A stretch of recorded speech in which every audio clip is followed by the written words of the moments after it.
Quando estiver por aí, ande só na calçada.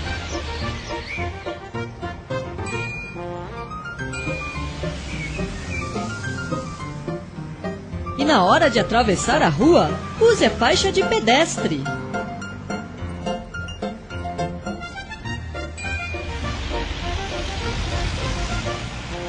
Respeite a sinalização.